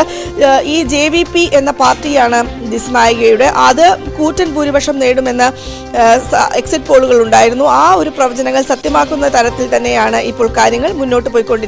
അശ്വതി. ശരി സുവി, ഇപ്പോൾ നമുക്കൊപ്പം ശ്രീ മോഹൻ വർഗീസ് കൂടി ചേരുകയാണ് ടെലിഫോൺ ലൈനിൽ. ശ്രീ മോഹൻ വർഗീസ്, ദിസനായിക ഏറെ മുന്നിലാണ് എന്ന് അറിയുന്നു. എങ്കിലും ആ 3 മൂന്നിൽ നിന്ന് പാർലമെന്റിലെ ആ 3 അംഗത്തിൽ നിന്ന് ഇനി എത്ര എന്ന് ഉറ്റുനോക്കുകയാണ് നമ്മൾ. ശ്രീലങ്കൻ പാർലമെന്റിൽ 225 അംഗങ്ങളാണുള്ളത്. അവിടെ കാര്യങ്ങൾ പ്രസിഡന്റിന് മുന്നോട്ടുള്ള ഭരണം സുഗമമാകണമെങ്കിൽ പാർലമെന്റിൽ നിയമനിർമ്മാണത്തിന് 2/3 ഭൂരിപക്ഷം പലപ്പോഴും ആവശ്യമായി വരും. അപ്പോൾ 225 അംഗ നിയമസഭയിൽ 123-ലധികം സീറ്റുകൾ നേടാൻ തീർച്ചയായും ഇപ്പോഴത്തെ ഭരണകക്ഷിക്ക്, അതായത് പ്രസിഡന്റിന്റെ കക്ഷിക്ക്, ജനതാ വിമുക്തി പെരുമന ആ പാർട്ടി ഉൾപ്പെടുന്ന സഖ്യം, നാഷണൽ പീപ്പിൾസ് പവർ എന്നാണ് സഖ്യത്തിന്റെ പേര്, ആ സഖ്യത്തിന് സാധിക്കും. ഇപ്പോഴത്തെ നിലയിൽ എക്സിറ്റ് പോളുകൾ പ്രഡിക്ട് ചെയ്തതിനേക്കാൾ ഗംഭീരമായ ഭൂരിപക്ഷത്തിലേക്കാണ് നാഷണൽ പീപ്പിൾസ് പവർ നീങ്ങുന്നത്. 62.2% വോട്ടാണ് ആ സഖ്യത്തിനുള്ളത്. അങ്ങനെ വരുമ്പോൾ 196 സീറ്റിലേക്കാണ് ഇപ്പോൾ തിരഞ്ഞെടുപ്പ് നടക്കുന്നത്, 225-ൽ. അപ്പോൾ അതിൽ മഹാഭൂരിപക്ഷം സീറ്റുകളും നാഷണൽ പീപ്പിൾസ് പവറിന് ലഭിക്കുകയും ബാക്കി വരുന്ന സീറ്റുകൾ പ്രൊപ്പോർഷണൽ റിപ്രസെന്റേഷൻ, ആനുപാതിക പ്രാതിനിധ്യ നിയമം അനുസരിച്ചാണ് ബാക്കി വന്ന സീറ്റുകളിലേക്ക് എല്ലാ പാർട്ടികൾക്കും ലഭിക്കുന്ന വോട്ട് ശതമാനത്തിന് ആനുപാതികമായി സീറ്റുകൾ നൽകുന്ന ഒരു കാര്യം. അപ്പോൾ ഇപ്പോഴത്തെ നിലയിൽ യഥാർത്ഥത്തിൽ 150ഓളം സീറ്റുകളിലേക്ക് ജനതാ വിമുക്തി പെരുമന നയിക്കുന്ന NPP, നാഷണൽ പീപ്പിൾസ് പവർ സഖ്യം, അതായത് അനുരാഗ് ദിസനായക എന്ന പ്രസിഡന്റിനെ പിന്തുണയ്ക്കുന്ന സഖ്യം, ആ സഖ്യം നേടുകയാണ് ചെയ്യുന്നത്. അങ്ങനെ വന്നാൽ പ്രസിഡന്റിന് ശക്തമായി തന്റെ സാമ്പത്തിക നടപടികളുമായി, കർശനമായ സാമ്പത്തിക അച്ചടക്കം പാലിക്കുന്ന നടപടികളുമായി മുന്നോട്ട് പോകാൻ സാധിക്കും. ദേശസാൽക്കരണം ഒരു വലിയ വിഷയം തന്നെയാണ്. അതായത് ഒരു നാഷണൽ ഇന്റർവെൻഷൻ, ഗവൺമെന്റൽ ഇന്റർവെൻഷൻ ഉണ്ടാകണമെന്ന ഇടതുപക്ഷ ചിന്താഗതിയുള്ള പാർട്ടിയാണ് JVP. അതുകൊണ്ട് ഈ പൊതുവെ ഒരു ലിബറൽ നയങ്ങളോ അല്ലെങ്കിൽ യാഥാസ്ഥിക നയങ്ങളോ മാറ്റിവെച്ചതിന് ശേഷം കടക്കണിയിൽ പെട്ടു നിൽക്കുന്ന ശ്രീലങ്കയെ സംബന്ധിച്ചിടത്തോളം വലിയ രീതിയിലുള്ള സ്ട്രക്ചറൽ അഡ്ജസ്റ്റ്മെന്റുകളുമായി മുന്നോട്ട് പോകാൻ പ്രസിഡന്റിന് കരുത്തു പകരുന്ന ഒന്നാണ് ഈ ജനവിധി. കേവലം 3 അംഗങ്ങൾ മാത്രമാണ് JVPക്ക് ഔട്ട് ഗോയിങ് പാർലമെന്റിൽ ഉണ്ടായിരുന്നത്. ഇപ്പോൾ പെട്ടെന്ന് നടന്ന ഇലക്ഷനിൽ അത്ഭുതകരമായ വളർച്ച JVPയും NPPയും കാഴ്ചവെക്കുകയും അങ്ങനെ ഒരു സുസ്ഥിര ഭരണത്തിലേക്ക് നയിക്കുകയും ചെയ്യേണ്ടത് ആവശ്യം തന്നെയാണ്. കൃത്യമായി പറഞ്ഞാൽ $3 ബില്യൺ ബെയിൽ ഔട്ട് പാക്കേജാണ് IMF ശ്രീലങ്കയ്ക്ക് മുന്നിൽ വെച്ച് നീട്ടിയത്.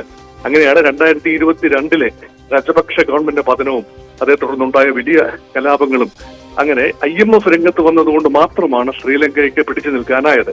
അപ്പൊ ഈ കടബാധ്യതകൾ തീർക്കുക വലിയൊരു പ്രഹേളിക തന്നെയാണ്. അതെങ്ങനെയാണ് ദിസനായക സർക്കാരിന് മുന്നോട്ട് കൊണ്ടുപോകാനാവുക എന്നതാണ് ഇനിയുള്ള ചോദ്യം. ഒരു സുസ്ഥിരമായ ഭരണത്തിലേക്ക് തന്നെയാണ് നീങ്ങുന്നത്. പക്ഷെ ഇന്ത്യയെ സംബന്ധിച്ചിടത്തോളം ഉണ്ടാകുന്ന ആശങ്ക വളരെ വലുതാണ്. കാരണം ഒരു തീവ്ര ഇടതു സ്വഭാവമുള്ള ഒരു കക്ഷി ശ്രീലങ്കയിൽ എല്ലാ പാർലമെന്റിലും പ്രസിഡൻസിയിലും എല്ലാം അധികാരത്തിലിരിക്കുമ്പോൾ ചൈനയുമായ ബന്ധങ്ങൾ വളരെ കൂടുതൽ ദൃഢമാകാനുള്ള കാഴ്ച നമ്മൾ കാണുന്നു. അങ്ങനെ വന്നാൽ ശ്രീലങ്ക ഒരു ചൈനീസ് വലയത്തിലേക്ക് കൂടുതൽ ആകർഷിക്കപ്പെടുകയും ഇന്ത്യക്കത് സുരക്ഷാ ഭീഷണി സൃഷ്ടിക്കുകയും ചെയ്യാൻ സാധ്യതയുണ്ട് എന്ന ഒരു നിരീക്ഷണം കൂടി ഇതോടൊപ്പം ചേർത്ത് വായിക്കേണ്ടതുണ്ട്. അതുകൊണ്ട് ഭാരതവും വളരെയധികം ശ്രദ്ധിക്കേണ്ട ഒരു കാര്യം തന്നെയാണ് ശ്രീലങ്കയിലെ ഈ പുതിയ ഡെവലപ്മെന്റുകൾ. ശരി, വളരെയധികം നന്ദി ശ്രീ മോഹൻ വർഗീസ് ഞങ്ങളോട് സംസാരിച്ചു. എന്തായാലും ശ്രീലങ്കയിൽ ദിസനായികയുടെ NPP കൂറ്റൻ ജയത്തിലേക്ക് അടുക്കുന്നു എന്ന വാർത്തയാണ് പുറത്തുവരുന്നത്. ഇനി മഹാരാഷ്ട്ര, ജാർഖണ്ഡ് നിയമസഭാ തെരഞ്ഞെടുപ്പ് വാർത്തകൾ.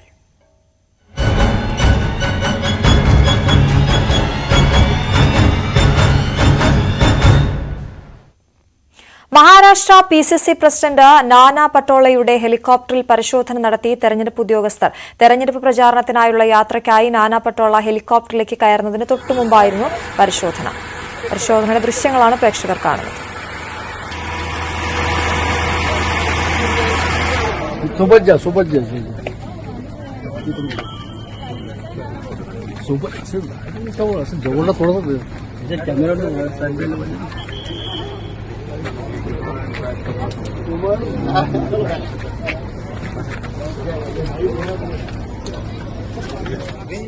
തെരഞ്ഞെടുപ്പ് കാലത്ത് നേതാക്കളുടെ ബാഗുകൾ പരിശോധിക്കുന്നത് സാധാരണമാണെന്നും അതിനെ അനാവശ്യ വിഷയമാക്കുകയാണ് പ്രതിപക്ഷമെന്നും ഗോവ മുഖ്യമന്ത്രി പ്രമോദ് സാവന്ത്. ഉദ്ധവ് താക്കറെയുടെയും നാനാ പട്ടോളയുടെയും ബാഗുകളും ഹെലികോപ്റ്ററുകളും പരിശോധിച്ചതിനെ പ്രതിപക്ഷം എതിർത്തിരുന്നു. ഇതിനോടായിരുന്നു സാവന്തിന്റെ പ്രതികരണം. मुझे लगता है कि this is a routine process.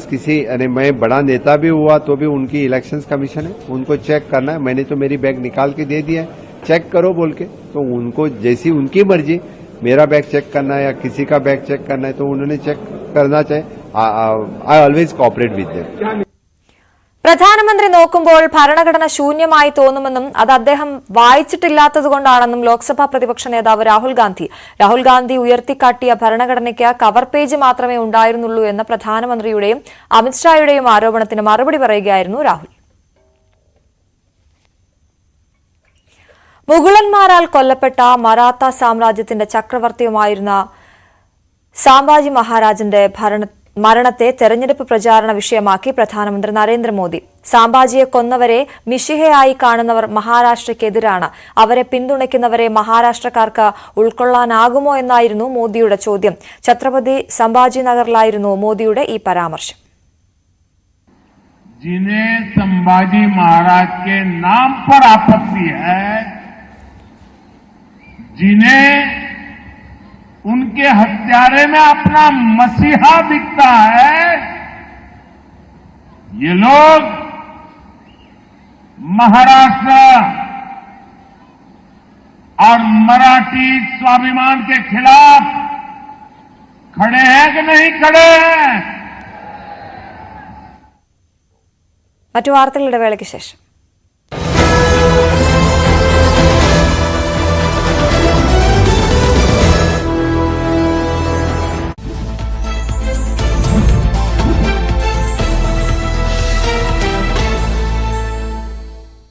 നമസ്കാരം, ഫാസ്റ്റ് ന്യൂസിലേക്ക് സ്വാഗതം. കണ്ണൂരിൽ നാടക സംഘം സഞ്ചരിച്ചിരുന്ന വാഹനം മറിഞ്ഞ് അപകടം, 2 പേർ മരിച്ചു. കേളകം മലയാമ്പടിയിലാണ് അപകടം നടന്നത്. കായംകുളം സ്വദേശി അഞ്ജലി, കരുനാഗപ്പള്ളി സ്വദേശി ജെസി മോഹൻ എന്നിവരാണ് മരിച്ചത്. പരിക്കേറ്റ 9 പേർ കണ്ണൂരിലെ സ്വകാര്യ ആശുപത്രിയിൽ ചികിത്സയിലാണ്. ആത്മകഥാ വിവാദത്തിലെ ദുരൂഹത തുടരുന്നതിനിടെ CPM സംസ്ഥാന സെക്രട്ടേറിയറ്റ് യോഗത്തിൽ EP ജയരാജൻ ഇന്ന് പങ്കെടുക്കും. 2.5 മാസത്തിന്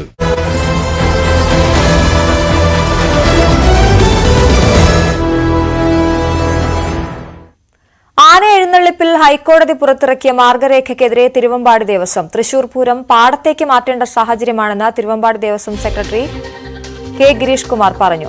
മഠത്തിൽ വരവടക്കം നിലവിലെ നിർദ്ദേശപ്രകാരം നടത്താൻ കഴിയില്ല. ആനകളുടെ ചിലവ് പോലും കണ്ടെത്താൻ കഴിയാത്ത സാമ്പത്തിക പ്രതിസന്ധിയിലേക്ക് കാര്യങ്ങൾ കൊണ്ടുപോകുമെന്നും കെ ഗിരീഷ് കുമാർ പറഞ്ഞു. ചുറ്റും 8 മീറ്റർ മാറി നിൽക്കണമെങ്കിൽ ആകെ റോഡിന് വീതി ഉള്ളത് 6 മീറ്ററാണ്. അതിൽ 3 ആനയും മറ്റ് ജനങ്ങൾ നിന്ന് കഴിഞ്ഞാൽ ഒരു സൈഡിലേക്ക് 8 മീറ്റർ. ഇതിലൊരു വ്യക്തത തോന്നുന്നില്ല. ആനയിൽ നിന്ന് ഫ്രണ്ടിലോട്ടാണോ 8 മീറ്റർ, അല്ലെങ്കിൽ ആനയുടെ ചുറ്റും 8 മീറ്റർ വേണോ എന്നുള്ളത് അതൊന്ന് വ്യക്തമാക്കണം. ആ ചുറ്റും എന്ന് പറഞ്ഞു കഴിഞ്ഞാൽ എന്നാൽ കഴിഞ്ഞു. പിന്നെ ഈ മണത്തിൽ വരവും തൃശ്ശൂർ പൂരത്തിൻ്റെ ഒരു പൂരവും നടത്താൻ പറ്റില്ല. അതൊരു ഏറ്റവും വലിയ തെറ്റായിട്ടുള്ളൊരു തീരുമാനമായി തോന്നുന്നത്. അതുപോലെ തന്നെ 5 മീറ്റർ തീവട്ടി മാറ്റിയെടുക്കണമെന്ന് പറഞ്ഞു. ഇതേപോലെ തന്നെ 125 കിലോമീറ്ററാണ് ഒരു ദിവസം യാത്ര ചെയ്യാൻ പാടുള്ളൂ, വണ്ടിയിൽ കൊണ്ടുപോകാൻ പാടുള്ളൂ എന്ന് പറഞ്ഞു. ഈ ഒരു വർഷത്തിൽ 85 പൂരം എടുക്കുന്ന ഒരു ആന ബാക്കിയുള്ള ദിവസങ്ങൾ, ബാക്കി 200 ചില ദിവസങ്ങളും അവർക്ക് നഷ്ടമാണ്. അതായത് ഇപ്പോൾ 3 മീറ്റർ ഒരു ആനയിൽ നിന്ന് മറ്റൊരു ആനയ്ക്ക് 3 മീറ്ററാണ് ദൂരവ്യത്യാസം പറയണത്. അപ്പോൾ 15 ആന നിൽക്കുമ്പോൾ 45 മീറ്റർ വന്നു. ഒരിക്കലും തെക്കോട്ടിറക്കുന്നല്ല ഒരു പൂരം നടത്താൻ പറ്റില്ല. എലിഞ്ഞിത്തറ വേണം നടത്താൻ പറ്റില്ല, തെക്കോട്ടിറക്കം നടത്താൻ പറ്റില്ല. ആജ്ഞ രവീന്ദ്രൻ ചേരുന്നു വിവരങ്ങളുമായി. ആജ്ഞ, ഇപ്പോൾ ഹൈക്കോടതി പുറത്തിറക്കിയിരിക്കുന്ന മാർഗരേഖയിൽ ഏതൊക്കെ കാര്യങ്ങളിലാണ് ഈ തിരുവമ്പാടി ദേവസ്വത്തിന് എതിർപ്പുള്ളത്?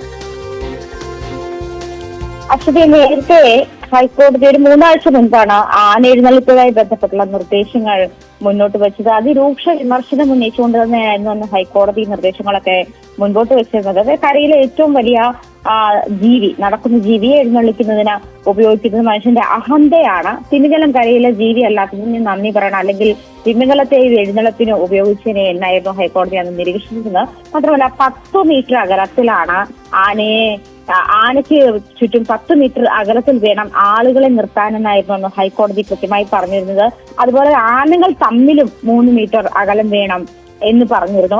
ഈ 2 നിർദ്ദേശങ്ങളാണ് അനുസരിച്ചിട്ടാണ് തൃശൂർ പൂരത്തിന് പോലും ആനയെ എഴുന്നള്ളിക്കൽ നടക്കില്ല എന്നുള്ള തരത്തിലേക്ക് Thiruvambadi Devaswom board secretary K Girish Kumar പറഞ്ഞിരുന്ന ആന എഴുന്നള്ളിപ്പിൽ ഹൈക്കോടതി പുറത്തിറക്കിയിരിക്കുന്ന മാർഗരേഖയ്ക്കെതിരെയാണ് അദ്ദേഹം രംഗത്ത് വന്നിരിക്കുന്നത്. അതായത് തൃശൂർ പൂരം ഇപ്പോൾ പാടത്തേക്ക് മാറ്റുന്ന സാഹചര്യമാണ് എന്നാണ് പറഞ്ഞിരുന്നത്. മടത്തിൽ വരവടക്കം നിലവിലെ നിർദ്ദേശപ്രകാരം മടത്തിൽ അടക്കമുള്ള ചടങ്ങുകൾ നടത്താൻ കഴിയില്ല.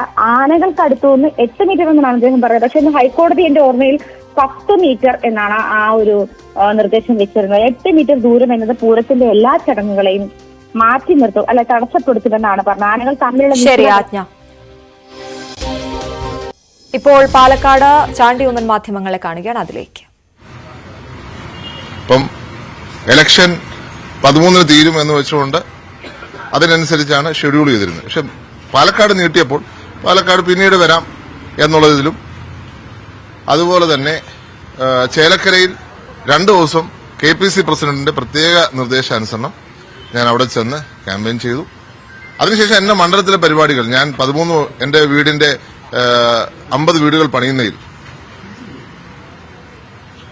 10 വീടുകളുടെ കട്ടളവെപ്പുള്ള ദിവസമായിരുന്നു അന്ന്. അപ്പോൾ അതിന് 13 വരെ മണ്ഡലത്തിൽ നിൽക്കുകയും 14 നിങ്ങൾക്കറിയാം ഇന്നലെ എനിക്ക് ഷെഡ്യൂൾഡ് പരിപാടികളുണ്ടായിരുന്നു. ഉച്ച കഴിഞ്ഞിട്ട് ഞാനിവിടെ പരിപാടി കുടുംബസംഗമം, ഇന്നലെ PC വിശ്വനാഥ്, ശ്രീ ഷാഫി പറമ്പിൽ, ശ്രീ ഡീൻ കുര്യാക്കോസ്, അതുപോലെ ശ്രീ NS നസൂർ, അതുപോലുള്ള സുനിൽ ലാലൂര് നമ്മുടെ സ്ഥാനാർത്ഥിയായിരുന്നു കഴിഞ്ഞ തെരഞ്ഞെടുപ്പിൽ. അവരെല്ലാം പങ്കെടുത്ത പ്രിയപ്പെട്ട KPC ജനറൽ സെക്രട്ടറി തുളസി ചേച്ചി അടക്കമുള്ളവർ പങ്കെടുത്ത കുടുംബയോഗം, അത് ഞാനാണ് ഇന്നലെ ഉദ്ഘാടനം ചെയ്തത്. അപ്പം ആ പരിപാടി കഴിഞ്ഞ് ഇന്ന് വീടുകൾ കയറാനായിട്ട് ഇറങ്ങുന്നു. നിങ്ങൾക്കറിയാം ബോംബെയിലും ഇലക്ഷൻ നടക്കുക. അപ്പൊ ഇതിനു മുമ്പ് തന്നെ ഷെഡ്യൂൾ ചെയ്ത പരിപാടികൾ അവിടെയും ഏറ്റിട്ടുണ്ട്. അപ്പൊ അന്ന് നീട്ടിവെക്കുന്ന സാഹചര്യമില്ല. അപ്പം ഞാൻ നാളെ ബോംബെയിലെ ഷെഡ്യൂൾ ചെയ്ത പരിപാടികൾക്ക് പോകുന്നതായിരിക്കും. 2004 മുതൽ ഞാൻ ബോംബെയിലെ ഇലക്ഷനിൽ സജീവമായ പങ്കാളിത്തം വഹിക്കുന്ന ആളാണ്. എന്റെ പിതാവ് മുഖ്യമന്ത്രിയായ വർഷമാണ് 2004. ആദ്യമായിട്ട് ഞാൻ അദ്ദേഹത്തിനോടൊപ്പം അവിടെ തെരഞ്ഞെടുപ്പിൽ പങ്കെടുത്തിരുന്നു. അവിടെയും 2 ദിവസം തെരഞ്ഞെടുപ്പിൽ പങ്കെടുക്കുന്നതായിരിക്കും. അല്ല, ഇവിടെ മത്സരമില്ല. ഇവിടെ UDF ജയിച്ചു കഴിഞ്ഞു എന്നുള്ള യാഥാർത്ഥ്യം. ഇവിടെ മത്സരമില്ല. ഞങ്ങൾ അതിനെക്കുറിച്ച് നോക്കുന്നില്ല, മത്സരത്തെക്കുറിച്ച് ഞങ്ങൾ നോക്കുന്നില്ല. UDF ജയിച്ചു കഴിഞ്ഞു. KPC പ്രസിഡന്റ് പറഞ്ഞ പോലെ UDF LDF തമ്മിലാണ് മത്സരമെന്നാണ് അദ്ദേഹം പറഞ്ഞിരിക്കുന്നത്. അല്ലെ, ഞാൻ പറഞ്ഞു, ഇതിനകത്ത് ജനം UDFനെ തെരഞ്ഞെടുത്ത് കഴിഞ്ഞിരിക്കുന്നു. ഇത് LDF സർക്കാരിനെതിരെയുള്ള വിധിയെഴുത്തായി ഈ തെരഞ്ഞെടുപ്പ് ഫലം കാണും. യാതൊരു സംശയവും വേണ്ട. LDFനെതിരെ കേരളത്തിലെ ജനങ്ങൾ ചിന്തിക്കുന്നത് വയനാട് കാണിക്കും, ചേലക്കര കാണിക്കും, പാലക്കാടും കാണിക്കും. ഞങ്ങള് ഒന്നിനെ കുറിച്ച് മാത്രമേ ചിന്തിക്കുന്നുള്ളൂ. പുറയിൽ ആരായാലും കുഴപ്പമില്ല, ആര് വന്നാലും കുഴപ്പമില്ല. അവര് തമ്മിൽ മത്സരിച്ചോട്ടെ. ഇവിടെ എന്റെ ഒരു നോട്ടത്തിൽ BJP പിക്ചറിലേ ഇല്ല. അതൊരു യാഥാർത്ഥ്യമായി നിൽക്കുന്നൊരു കാര്യമാണ്. കാരണം അവര് തമ്മിൽ തന്നെ മത്സരമായിട്ടിരിക്കുക. അവര് തമ്മിൽ തീർക്കട്ടെ ആദ്യം. അതൊരു നോക്കാം. അല്ല, ഞാൻ സരിനെ പറ്റി ഒന്നും പറയുന്നില്ല കൂടുതൽ. സരിൻ തന്നെ എല്ലാം ഒഴിവാക്കിയിട്ടുണ്ട്.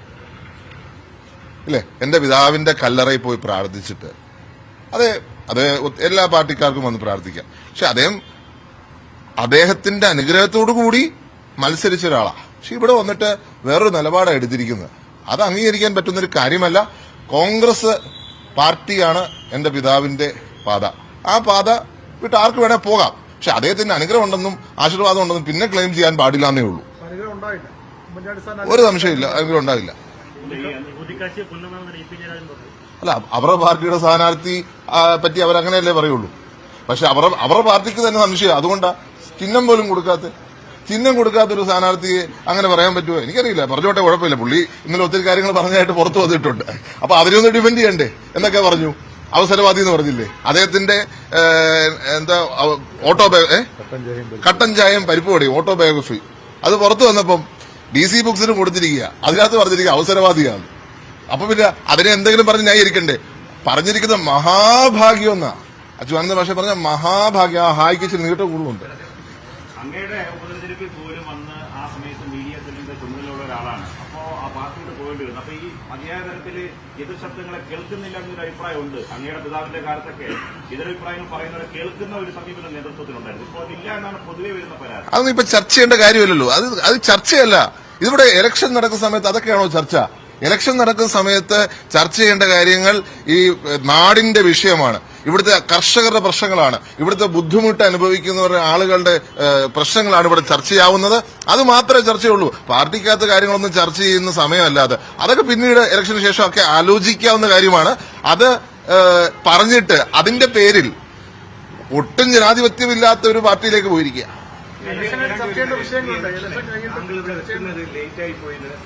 പല രീതിയിൽ പറയുന്നുണ്ട്. അങ്ങ് വരാൻ അങ്ങേക്കൊരു വിസമ്മതമുണ്ട്, പക്ഷേ KPCC പ്രസിഡന്റ് നിർബന്ധിച്ചിട്ടാണ് അങ്ങ് വരുന്നത് എന്നൊരു പ്രചരണം നടക്കുന്നത്. താങ്കൾ ലേറ്റായി വന്നെന്ന് തോന്നുന്നു. താങ്കൾ ലേറ്റായിട്ടാ വന്നിട്ട് ഞാൻ ആദ്യം തന്നെ പറഞ്ഞു കഴിച്ചു. അത് താങ്കൾ ലേറ്റായിട്ടാ വന്നിരിക്കുന്നത്. കാരണം ഞാൻ എക്സ്പ്ലെയിൻ ചെയ്ത് കഴിഞ്ഞു. എന്താണ് എന്റെ നേതാവ് രാജീവ് ഗാന്ധി എന്ന് പറഞ്ഞാൽ എന്റെ ജീവന തുല്യം ഞാൻ സ്നേഹിക്കുന്ന നേതാവായിരുന്നു. അദ്ദേഹത്തിന്റെ മകൾ മത്സരിക്കുന്ന തെരഞ്ഞെടുപ്പ്, പിന്നെ അദ്ദേഹത്തിന്റെ കുടുംബം. എന്റെ പിതാവ് സുഖമില്ലാത്തപ്പോൾ എന്റെ പിതാവിനെ ജർമ്മനിക്ക് അയച്ചത് രാഹുൽ ഗാന്ധി. ആ റിപ്പോർട്ട് തിരിച്ചു കൊണ്ടുവരാൻ പറഞ്ഞു എന്റെ അടുത്ത്. രാഹുൽ ഗാന്ധിയും പ്രിയങ്ക ഗാന്ധിയും നടക്കുകയായിരുന്നു, ഒരുമിച്ച് നടക്കുകയാണ്. ഞാൻ അങ്ങോട്ട് ചെന്നപ്പോൾ ഈ റിപ്പോർട്ട് ഏൽപ്പിച്ച വ്യക്തി പ്രിയങ്ക ഗാന്ധിയാണ്. അങ്ങനെയുള്ള നേതാവ് മത്സരിക്കുമ്പോൾ ഞാൻ അവിടെ പോയിരിക്കും. എന്റെ ജീവിതകാലം മുഴുവൻ ഞാൻ പ്രവർത്തിച്ച പാർട്ടിയുടെ നേതാവ് അവിടെ മത്സരിക്കുമ്പോൾ അവിടെ കൂടുതൽ സമയം എനിക്ക് സ്പെൻഡ് ചെയ്യണമെന്ന് ആഗ്രഹം ഞാൻ ചെയ്തിരിക്കും. ഓരോരുത്തർക്കും ഓരോ പ്രയോറിറ്റി അല്ലേ.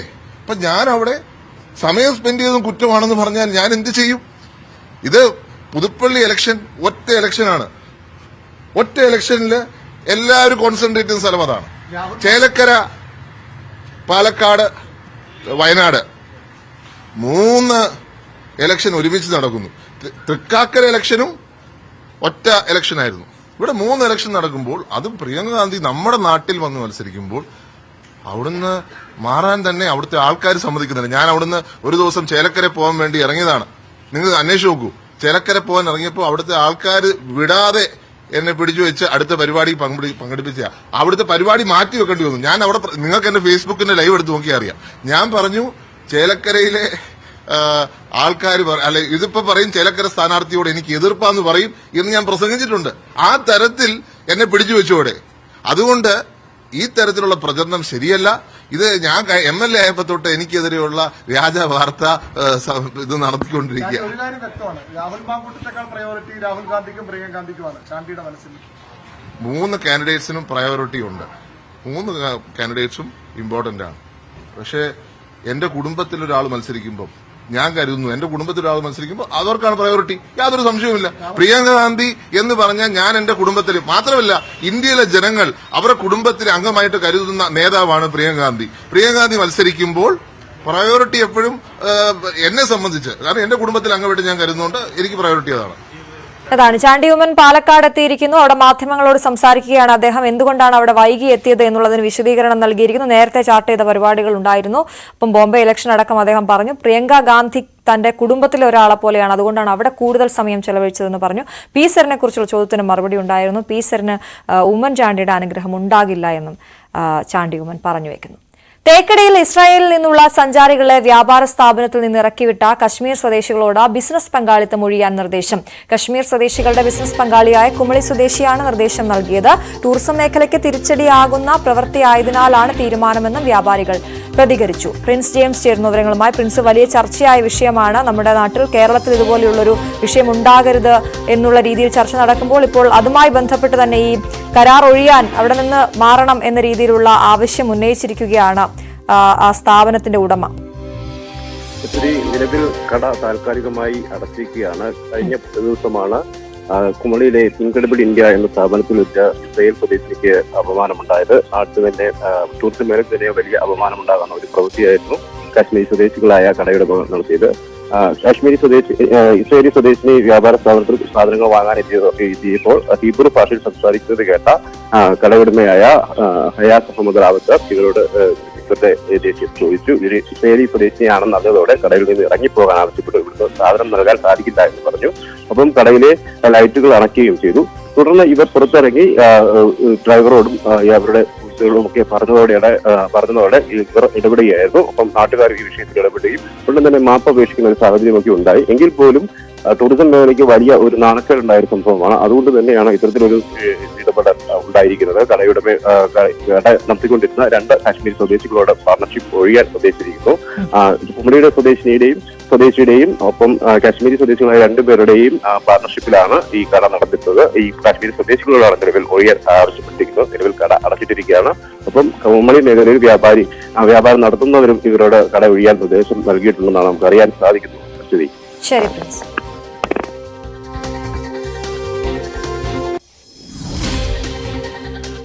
കൽപ്പാത്തിയിൽ ഇന്ന് ദേവരഥ സംഗമം. കൽപ്പാത്തി വിശാലാക്ഷി സമേത വിശ്വനാഥ സ്വാമി ക്ഷേത്രത്തിന് മുന്നിലെ തേരുമുട്ടിയിൽ വൈകിട്ടാണ് ദേവരഥങ്ങൾ സംഗമിക്കുക. പാലക്കാട് ഉപതെരഞ്ഞെടുപ്പായതിനാൽ സ്ഥാനാർത്ഥികളുടെ സംഗമത്തിന് കൂടി കൽപ്പാത്തി വേദിയാകും. ഈ റിപ്പോർട്ടോടെ ബുള്ളറ്റിൻ പൂർണ്ണമാകുന്നു. നമസ്കാരം. കൽപ്പാത്തിക്കാർ ഒരു വർഷം മുഴുവൻ കാത്തിരുന്ന ദേവരഥ സംഗമം ഇന്നാണ്. എല്ലാ കൽപ്പാത്തിക്കാർക്കും ഏറ്റവും വിശേഷപ്പെട്ട ദിവസം, അതായത് ഒരു ഓണം പോലെയൊക്കെ അവർ ആഘോഷിക്കുന്ന, ഒരു വർഷം മുഴുവൻ കാത്തിരിക്കുന്ന ഉത്സവം കൽപ്പാത്തിയിൽ ഇന്ന് ദേവരഥ സംഗമം വൈകിട്ട് നടക്കും. ഏറ്റവും സവിശേഷമായ, ഏറ്റവും ഭക്തിപൂർവ്വം കൽപ്പാത്തിക്കാർ കാണുന്ന ഒരു ആഘോഷ ദിവസമാണ് ഇന്ന്. കൽപ്പാത്തിയിലെ വിശാലാക്ഷി സമേത വിശ്വനാഥ സ്വാമി ക്ഷേത്രത്തിന് മുൻവശമുള്ള തേരുമുട്ടിയിലേക്ക് ഇന്ന് വൈകിട്ട് ഈ രഥങ്ങളുടെ സംഗമം ഉണ്ടാകും. കഴിഞ്ഞ 2 ദിവസങ്ങളായി ഈ കൽപ്പാത്തിയുടെ വീതികളിൽ, കൽപ്പാത്തി ഗ്രാമത്തിലൂടെ തേരുകളുടെ പ്രദക്ഷിണമായിരുന്നു. ആ പ്രദക്ഷിണ വഴികളിലൂടെ നീങ്ങുന്ന തേരുകൾ ഇന്ന് വൈകിട്ടാണ് സംഗമിക്കുക. അതാണ് ദേവരഥ സംഗമമായി കൽപ്പാത്തിക്കാർ കണക്കാക്കുന്നത്.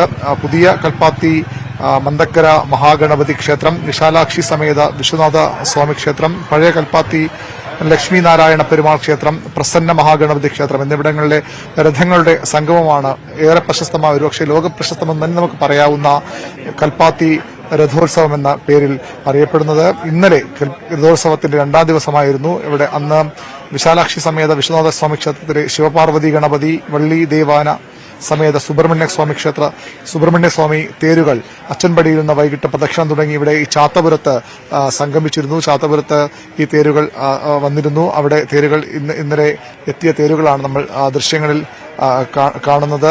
ഇനി പ്രദക്ഷിണം തുടങ്ങി ചാത്തപുരം ഗ്രാമവഴി പഴയ കൽപ്പാത്തി ലക്ഷ്മിനാരായണ പെരുമാൾ ക്ഷേത്ര സമീപമെത്തിയാണ് ഈ തേരുകൾ ഇവിടെ നിലയുറപ്പിച്ചത്. ഇന്ന് വൈകിട്ട് ഈ തേരുകൾ ഇവിടെ നിന്ന് വീണ്ടും പ്രയാണം തുടങ്ങും. തേരുകൾ ഇവിടെ നിന്ന് വലിച്ചുകൊണ്ടുപോകും ഭക്തർ. ഇന്ന് വൈകിട്ട് ഇവിടെ നിന്ന് പ്രയാണം തുടങ്ങുന്ന തേരുകളാണ് പഴയ കൽപ്പാത്തി ലക്ഷ്മിനാരായണ പെരുമാൾ, ചാത്തപുരം ക്ഷേത്രങ്ങളിലെ തേരുകളുടെ രഥാരോഹണം ഇന്ന് രാവിലെ. ഈ തേരുകളെല്ലാം വൈകുന്നേരം തോടുകൂടി സംഗമിക്കും.